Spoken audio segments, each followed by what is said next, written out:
Alright, so this week in Ireland, I've got some pretty big and exciting news. First of all, what's the crack? Welcome back, my friends. How the hell are you? Now, hey, listen, the big news is simply I just wanted to say I appreciate all the support on the videos. As of late, we have started 2021 off to a fucking flyer. But for those of you that want to go just a little bit extra, I have set up a Patreon. The link is down in the top link down in the description, or top line in the description, I should say. So go below the video, click the link, head over to the Patreon, have a little listen to the video on there, have a little read of what's wrote on there. So if you're really enjoying the videos and you like me as a human being, which I'm not gonna like pull me on Roger or anything, but I'm a pretty sound chap, and you want to go that extra little bit, head over to Patreon. And by the way, you can head over there, you can have a look at the video. There'll also be a few extra pics and a little bit of extra content on there if that's something that tickles your fancy. Now that's a long L plug and a long L intro, but let's start the video. The PSNI has found a newly teenager who refused to stop singing the fields of Athenry. Mr. Martin, aged 19, was fined £610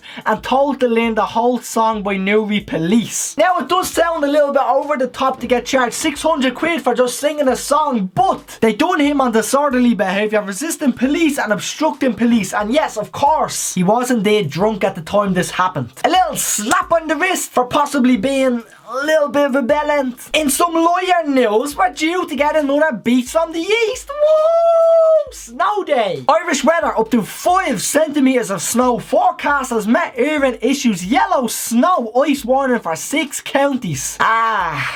What about the rest of us? I think most of the country is due to get a little bit of a dusting, and by the time this video is up, it should already be here, so I hope you get out and enjoy it. And if it's not already here by the time the video is up, I hope you get outside and enjoy the snow wherever you have it. Where I live, I think we had it for a max of 3 hours a couple of weeks ago, and it was one of the best days I've had in a long while, getting out with the kiddo and getting to pull her around in a makeshift sled. They are the memories you want to make. Now, you see this Applegreen? You won't believe what happened at it. A young woman sat back in the front seat of the car, threw her legs up like this, and squeezed out a little kiddo right on the dashboard. That might not be exactly how it went down, but she did indeed throw her feet up on the dashboard at this garage and squeeze out a little kiddo. This happened at a Kildare petrol station. The couple in question lived 15 minutes away from the TWII hospital, which they were on the way to at the time of this. But after 10 minutes into the journey, they realised that she was not going to make it to the hospital. So while on the phone to some paramedics, they came to the conclusion of meeting at this Applegreen garage so that the paramedic could meet her there and help deliver the baby. Can you imagine chilling at the garage, putting some diesel in your car and hearing a bit of screaming and think, Jesus,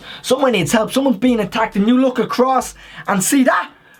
In all seriousness, major fucking congrats. That is amazing that it all went smooth. Also, shout out to the emergency paramedics who done a fantastic job in delivering the baby the front seat of a car. Not something you see or hear of on a daily basis. While on the notion of giving birth, the Rotunda this week just announced that women can bring their partners or somebody else in for their 20-week scan, which as a result of the pandemic and coronavirus etc, they haven't been able to do for the last couple of months. Now, that is a once in a lifetime thing.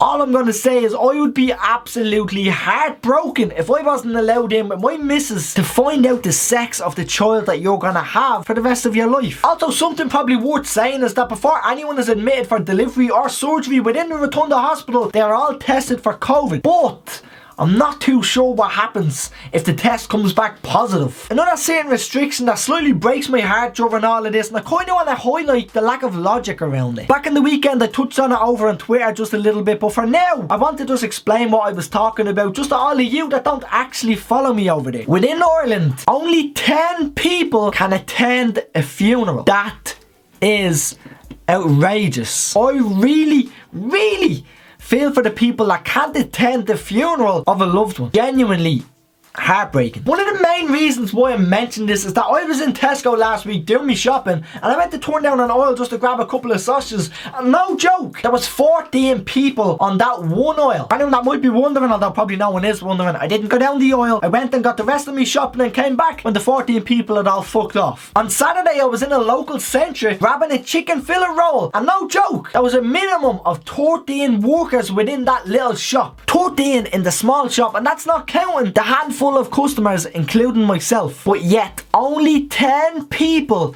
can mourn the death of a loved one within a large open space church where is the logic. Think of it this way. If one of those workers within the local centre died, not all the staff on the same shift could attend that funeral, but yet can stand shoulder to shoulder within the shop, not wearing face masks correctly, etc. And that's just... I don't see the logic. That is one restriction that needs to be changed ASAP. Gardai issue over 4,600 fines for COVID-19 regulation breaches, including over 3,500 for non-essential travel. To be fair, them numbers aren't as high as I had expected. A total of 375 fines have been given to people at Dublin Airport trying to leave the country for non-essential reasons. We can't leave! Here is a full list of fines coupled with the breaches. Also, if crossing the border from Northern Ireland into the Republic, you are possibly going to receive a €100 fine and most definitely be sent back on your merry way. That's if you're travelling for a non-essential reason. But I do wonder if you could consider the photographer that took those pictures as essential. Now my friends, appreciate you watching. I'm going to end the video very quickly. For those of you that do not know, I go live on Twitch. I do a live stream basically. You can pop in, ask me anything, have a chat, and pretty much just have the crack, because we all know we need it these days. So as I said, I go live every single Monday and Thursday over on twitch.tv/Adam Redmond plays. If you're watching this a couple of months into the future, that may not be my name, but right now it is. Not sure what day you're watching it, but there's a chance I'm live if you're watching this on a Monday or a Thursday. Also, as I mentioned earlier, I would really appreciate if you went over to the Patreon and just gave it some little bit of a consideration. I love every single one of you. Thank you very much for watching. I will see you next Thursday at 6:45 right here on this channel, so hit the subscribe button if you have not already. Thanks for watching, my friends. See you later. Goodbye.